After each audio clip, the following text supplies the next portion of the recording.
आनंद कंद भगवान की जय। वैसे एक बात और है, जीवन में हर चीज में संतुलन होना चाहिए, बैलेंस होना चाहिए। कोई भी चीज असंतुलित ना हो।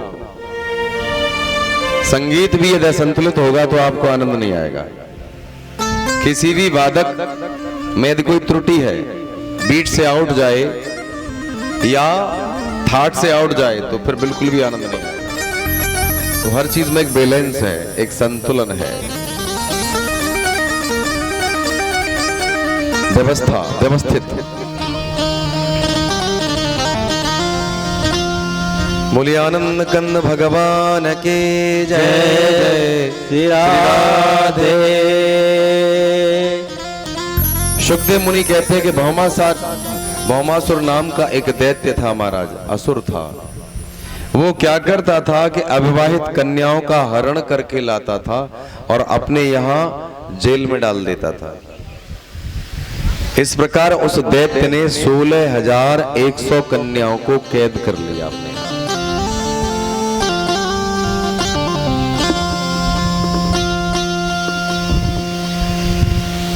सुखदेव मुनि कहते हैं कि एक दिन उन कन्याओं ने छिप करके भगवान श्री कृष्ण के लिए पत्र लिखा। वो आए ही इसलिए थे, धर्म संस्थापनार्थाय संभवामि युगे युगे। आए ही इसलिए है महाराज। उन्होंने पत्र लिखा कि हे प्रभु, इसने हमें अपने यहां कैद कर रखा है और हमें कभी कभी लगता है कि हमारा जीवन इसी में समाप्त हो जाएगा। आप हमें इस दुष्ट के बंधन से मुक्त कराइए, आप कृपा कीजिए, हम आपकी शरण में हैं, हमारी रक्षा कीजिए। सुखदेव मुनि कहते हैं कि भगवान कृष्ण के पास जब पत्रवाहक पत्र लेकर के गया तो उन्होंने चढ़ाई कर दी भौमासुर पर महाराज। भौमासुर के साथ उनका युद्ध हुआ, भौमासुर का उद्धार किया, उसके कैद खाने से, उसकी जेल से 16,100 कन्याओं को छुड़ाया। जब वो छूट करके आ गई, भगवान ने कहा कि अब आप मुक्त हो, जहां चाहो वहां जाओ, स्वतंत्र हो, you are free now.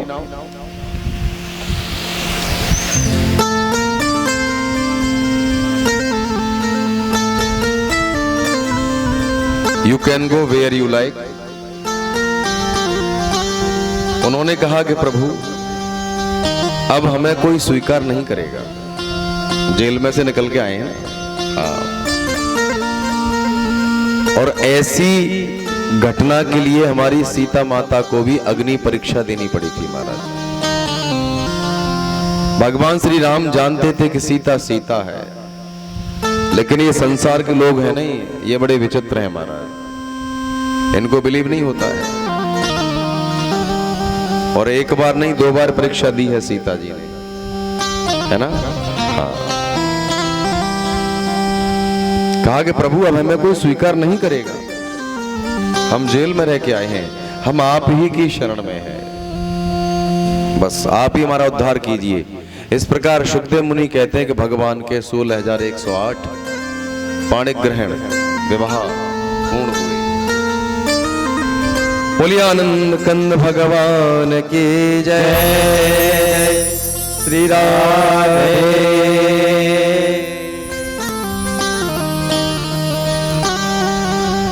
Sukhdev मुनि से राजा परीक्षित प्रश्न करते हैं कि महाराज, आपने मुझे एक बार कथा में बताया था कि जब भगवान कृष्ण गुरुकुल में गुरु के पास विद्या प्राप्त करने के लिए गए तो वहां पर उनकी मित्रता एक सुदामा नाम के ब्राह्मण से हुई महाराज। भगवान कृष्ण के बड़े परम मित्र थे। लेकिन आज मैं आपको एक बात बताऊं, शब्दों का यदि विश्लेषण किया जाए तो बड़ा सुंदर अर्थ निकल के आता है। यदि आप किसी को फ्रेंड बोलते हैं, फ्रेंड, तो उस शब्द में वो आत्मीयता नहीं है, ध्यान देना। और यदि आप किसी को सखा बोलते हैं, मित्र बोलते हैं, तो शब्द में बड़ी आत्मीयता है ना। अब सिस्टम बदल गया है, युग परिवर्तित हो गया है। पहले पत्र लिखते थे, पत्र, तो पत्र में व्यक्ति अपनी आत्मीयता रख देता था।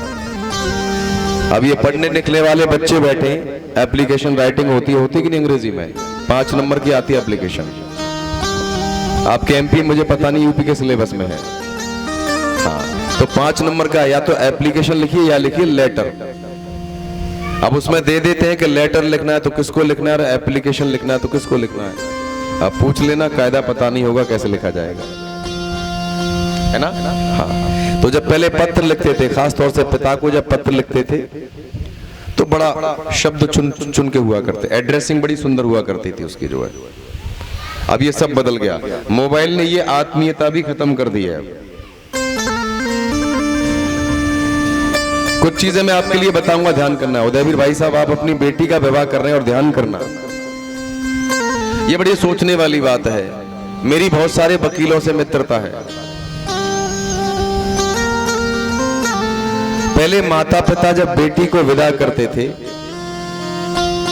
मैं घुमा के पत्र पे ही लाऊंगा बात को, बेटी को विदा करते थे तो शिक्षा देते कि बेटा तुम जिस घर में जा रही हो उस घर के नियम कानून अलग हैं, हमारे घर के अलग हैं। तुम माता पिता के घर पे थी तो यहाँ कुछ अलग बात थी, यहाँ तुम स्वतंत्र हो, लेकिन वहां अब वधू बन के जा रही हैं आप। क्योंकि जब किसी विद्यालय में व्यक्ति बालक प्रवेश करता है तो विद्यालय के नियम मानने पड़ते हैं उसको, है ना। तो कहते थे पहले जब बेटी को विदा करते थे कि जिस घर में तुम जा रही हो उस घर के नियमों का पालन करना। सबसे पहले जाग जाना, सास ससुर के पैर छूना, और कोई एक आध दो बात कह भी दे तो उसको सुन के अनसुना कर देना। मोबाइल तो थे ही नहीं महाराज, तो बहुत दिनों में कुशलता मिलती थी पत्र के द्वारा। अब समय बदल गया है। आप देख लेना, कोर्ट में जाकर के देखिए, वर्तमान स्थिति की बात कर रहा हूं, बहुत सारी लड़कियां बहुत सारे लड़के वकीलों के बिस्तरों पर बैठे मिलेंगे। अब रिश्ते निभाए नहीं जा रहे हैं, ढोए जा रहे हैं महाराज। सहनशीलता नहीं है किसी के अंदर।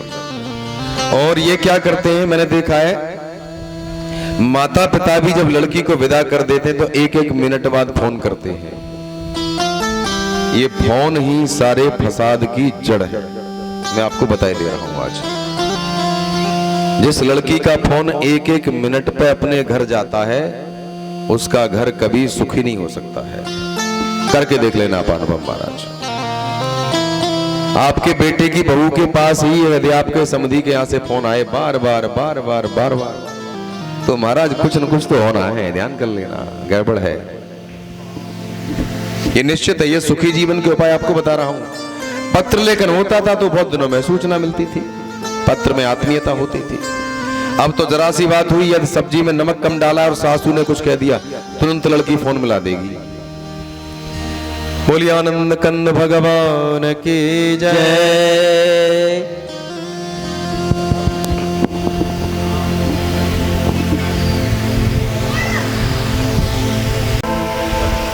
सुखदेव मुनि कहते कि महाराज तुमने बड़ा सुंदर प्रश्न पूछा है।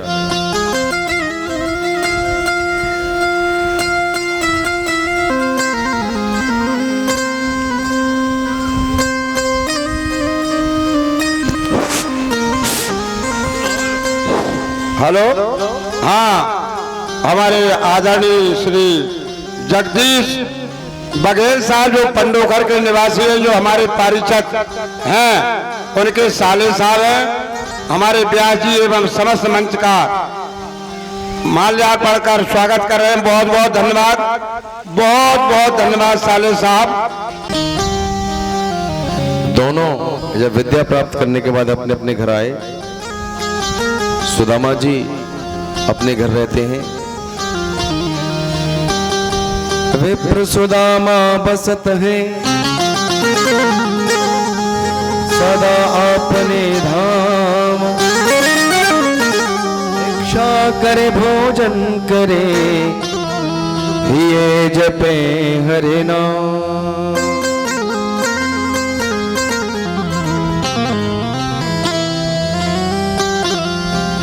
सुदामा जी की पत्नी का नाम सुशीला, और जैसा उनका नाम है वैसे उनके अंदर गुण भी है महाराज। यथा नाम तथा गुण।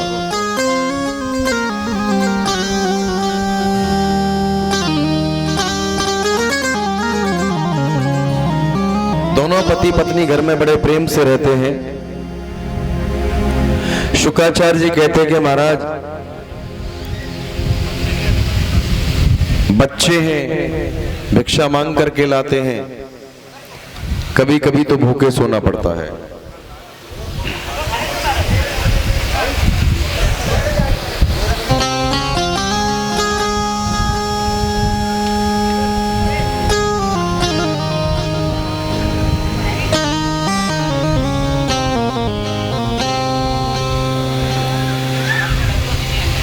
बातें बहुत कर रहे हैं, शांत कर दीजिए इनको, सबको शांत कर दीजिए, बातें ना करें मेरे पास।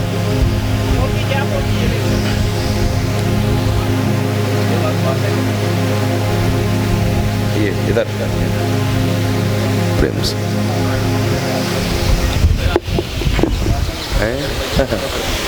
तारतम्य भंग हो जाता है, जोर जोर से चिल्ला के बात करता है। बोलिए आनंद कंद भगवान के जय। श्री राधे। सुदामा जी की पत्नी जिनका नाम है सुशीला, बच्चों के साथ रहते हैं महाराज, भिक्षा जीवी हैं, बहुत बहुत दरिद्रता है महाराज।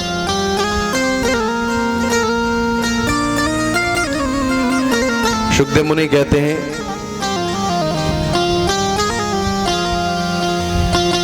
कि भगवान कृष्ण की सुदामा जी अपनी पत्नी से प्रतिदिन चर्चा करते हैं कि देखो जो द्वारिका के राजा हैं श्री कृष्ण, वो हमारे परम मित्र हैं, परम सखा हैं।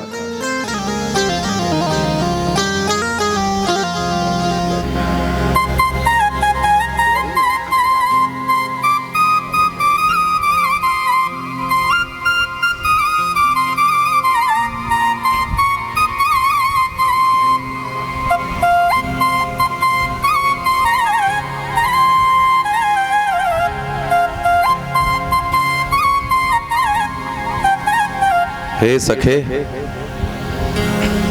कोई सही रहेंगे अच्छा कर लो, मेरे परम मित्र हैं।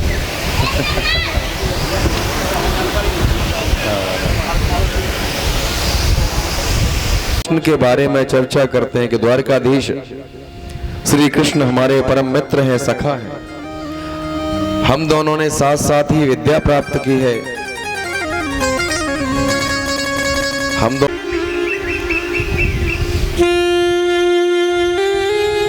इस प्रकार उनके दिन व्यतीत हो रहे हैं। सुशीला जी कभी कभी भगवान के बारे में कहती हैं, सुदामा जी से कहती है कि महाराज एक बात बताओ, आप अपने आप को द्वारकाधीश महाराज का मित्र कहते हो, वो कभी आपके यहाँ नहीं आए और आप कभी उनके यहाँ नहीं गए, ये कैसी मित्रता है? आप उनके यहाँ जाते क्यों नहीं हो घूमने के लिए? जाइए।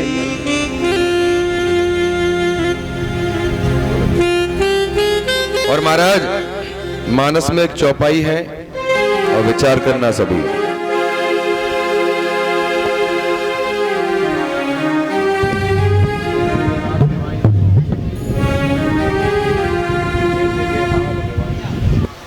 सभी प्रेम से गाएंगे और देखना, चार चीजों की पहचान कर लेना जीवन में।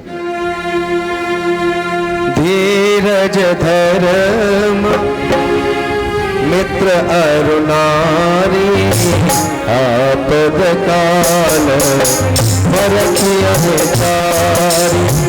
धीरज धर्म मित्र अरुणारी, आपद काल परखिया तारी। मंगल भवन अमंगल हारी, प्रभु सुदर्शन अजय बिहारी। दीनदयाल मेरे तुम्हारी, रघुनाथ मन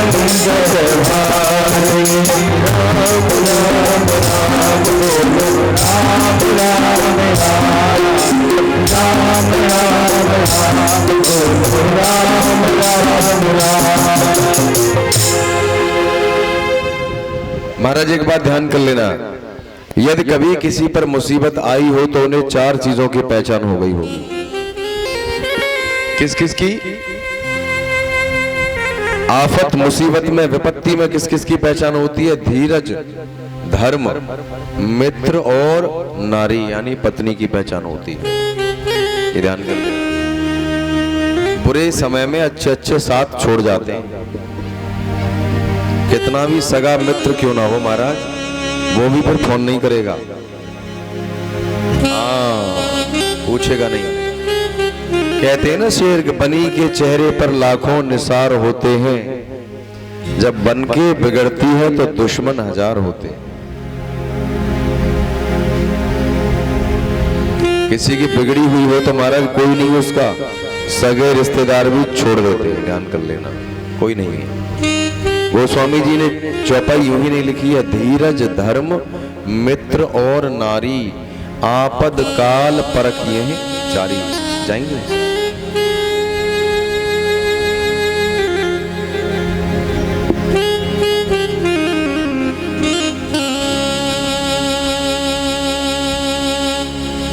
There is no one, only you. I have no option. आप निर्विकल्प हैं। तो महाराज कभी अनुभव करके देख लेना, न मित्र काम आएगा। और सुन लीजिए महाराज, मित्र तो अलग है, पत्नी भी चैन से रोटी नहीं खाने देगी, बुरा समय होगा। बुरा मत मानना महाराज, बुरा समय यदि तुम्हारे ऊपर हो तो पत्नी भी चैन से रोटी नहीं खाने देगी। पति और पत्नी मित्र होते हैं, सुख और दुख सबके ऊपर आते हैं, ध्यान कर लेना। और पत्नी को चाहिए कि यदि हमारे ऊपर कोई आफत है, मुसीबत है, विपत्ति है, तो बैठ करके विचार विमर्श करो। परीक्षित जी, कलह किसी समस्या का समाधान नहीं होता है, ये ध्यान कर लेना। पत्नी नहीं जानती है, ध्यान कर लेना। मैं माताओं से कह रहा हूं कि पति देव जब बाहर नौकरी कर रहे हैं या कोई काम कर रहे हैं तो किस प्रकार कर रहे हैं। शाम को काम करके आए, थके हारे लौट करके आए और घर में काहे हैं, क्या होगा फिर महाराज बताइए, है ना?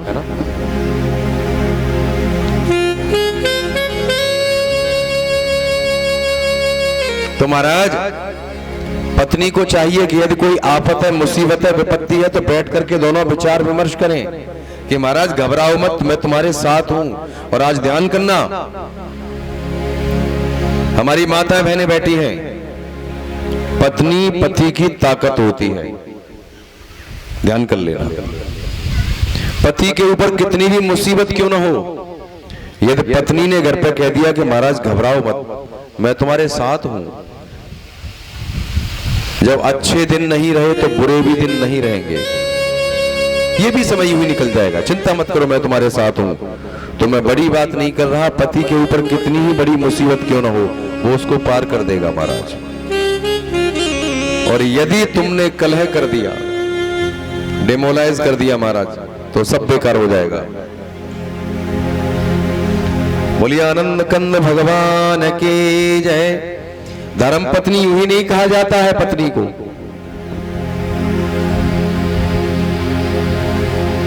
ध्यान देना। तो सुशीला जी ने कभी सुदामा जी से कलह नहीं किया। त्रिकाल संध्या करते हैं, उन्होंने कभी कलह नहीं किया कि माला एक साइड में रख दो, बच्चों का पालन करो, ध्यान देना।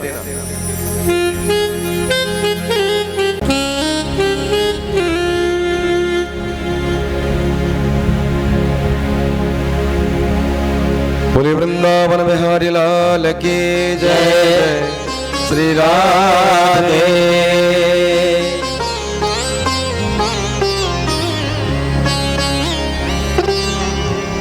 सुदामा जी से सुशीला जी जिद करती हैं महाराज कि हे प्रभु,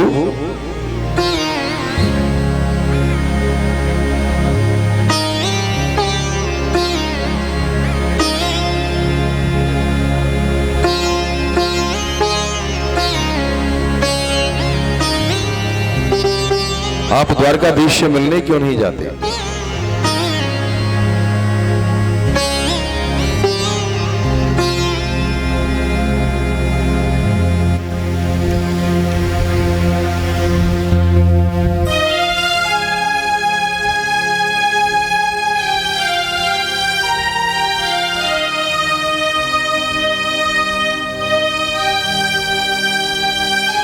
सुदामा जी कहते हैं कि देवी जी मैं ऐसी स्थिति में उनसे मिलने जाऊंगा तो संसार के लोग हैं, पता नहीं क्या क्या सोचेंगे, क्या क्या समझेंगे।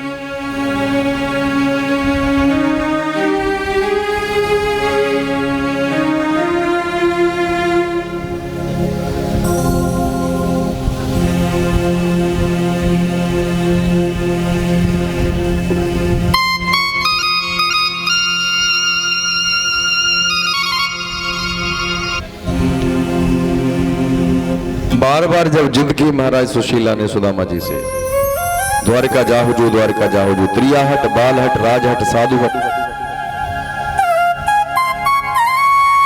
तो महाराज मानना पड़ा।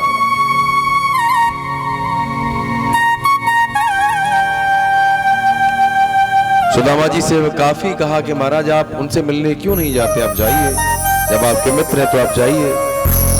सुदामा जी ने कहा कि देवी जी इस समय यदि मैं मिलने जाऊंगा तो संसार के लोग पता नहीं क्या समझेंगे। और एक मूल मंत्र और बता रहा हूं आपको मैं, ध्यान देना, यदि आप पर कोई मुसीबत हो और रिश्तेदारी में यूं ही चले जाना, फिर भी रिश्तेदार ये समझेगा कि ये मांगने के लिए आया है, और तुमसे पहले ही कोई बहाना बना के तैयार हो जाएंगे। वो कर लेना अनुभव महाराज। यदि आप मुसीबत में हैं और रिश्तेदारी में गए तो तुमसे पहले ही वो तैयार कर लेंगे पटकथा। चाहे तुम बेशक मांगने न जाओ, लेकिन उन्हें लगेगा कि ये मांगने आए हैं। सुदामा जी को यूं ही विप्र नहीं कहा जाता है महाराज। सुदामा जी ने भगवान से कुछ नहीं मांगा है। सुखदेव जी कहते कि राजन, सुदामा जी सुशीला से कहेंगे देवी जी ऐसी स्थिति में यदि मैं अपने मित्र के पास जाऊंगा तो मेरा मित्र तो ऐसा नहीं है, लेकिन संसारी लोगों का कुछ पता नहीं है। और सुदामा जी बड़े स्वाभिमानी ब्राह्मण हैं महाराज, उन्होंने कुछ नहीं मांगा भगवान से, लेकिन जिद किया कि आप जाइए द्वारिका महाराज, मांगने के लिए जाइएगा। सुदामा जी चल दिए, तैयार हुए, कहा कि देवी जी मैं चला जाऊंगा, लेकिन मेरे साथ एक समस्या है। समस्या क्या है कि जब मित्र के घर, गुरु के घर या पिता के पास जाते हैं तो कभी खाली हाथ नहीं जाते हैं, कुछ लेकर के अवश्य जाना चाहिए। और हमारे पास तो कुछ है नहीं, मैं क्या लेकर के जाऊं? सुशीला ने कहा कि महाराज उसकी चिंता आप मत करो, मैं उसका प्रबंध कर दूंगी। और सुशीला जी बड़ी विदुषी थी महाराज, चतुर थी।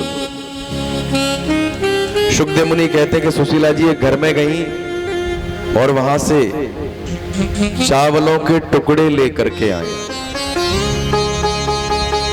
एक चिथड़े में टुकड़ों को बांधा, 4 मुट्ठी चावल के टुकड़े लेके आई, चिथड़े में बांधा और सुदामा जी को दे दिया महाराज।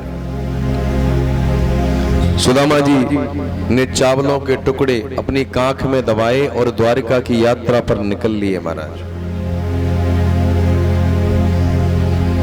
द्वारिका कहाँ है? गुजरात में है ना, द्वारिका गुजरात में। थोड़ा अंदर जाना पड़ता है, छोटा सा आइलैंड है, उस पे जाना पड़ता है। सुदामा जी जा रहे हैं महाराज। शुकदेव मुनि वर्णन करते हैं कि शरीर धूल धूसरित है महाराज,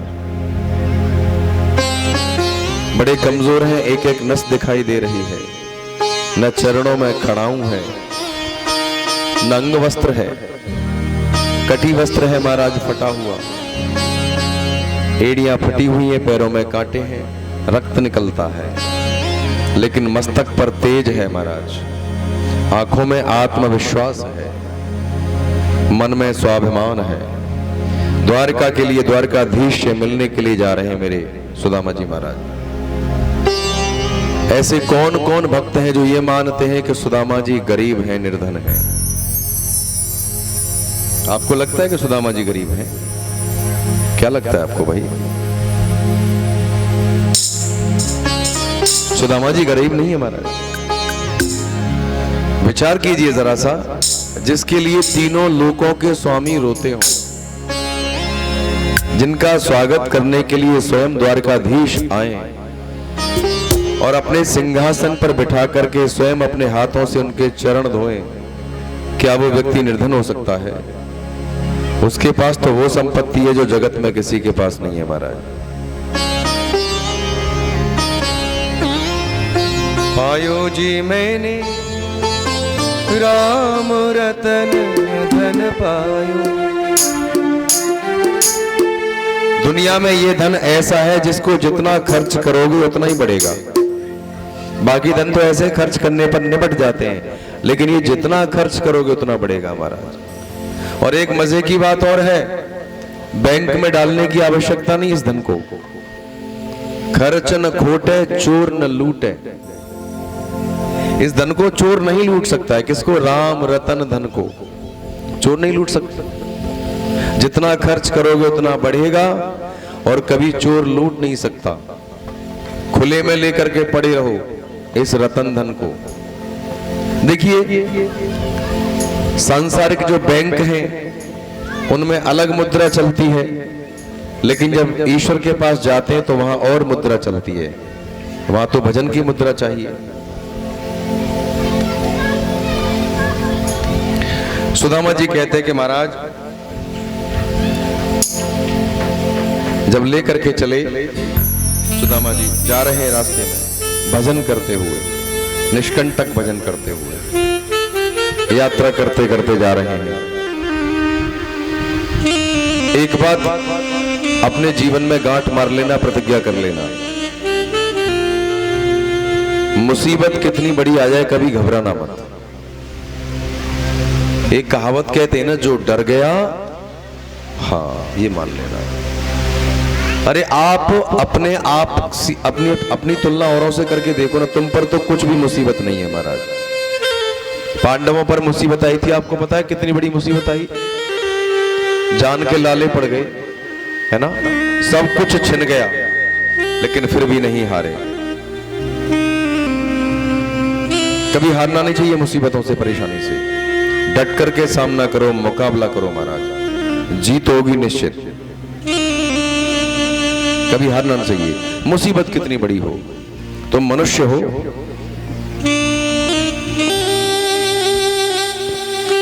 वीर तुम बढ़े चलो, धीर तुम बढ़े चलो, सामने पहाड़ हो, सिंह की दहाड़ हो।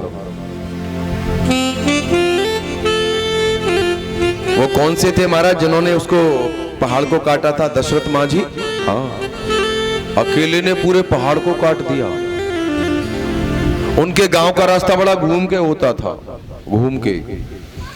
उन्होंने अकेले ने अपने मन में विचार किया कि इस पहाड़ी को काट दिया जाए तो रास्ता शॉर्ट हो जाएगा बहुत।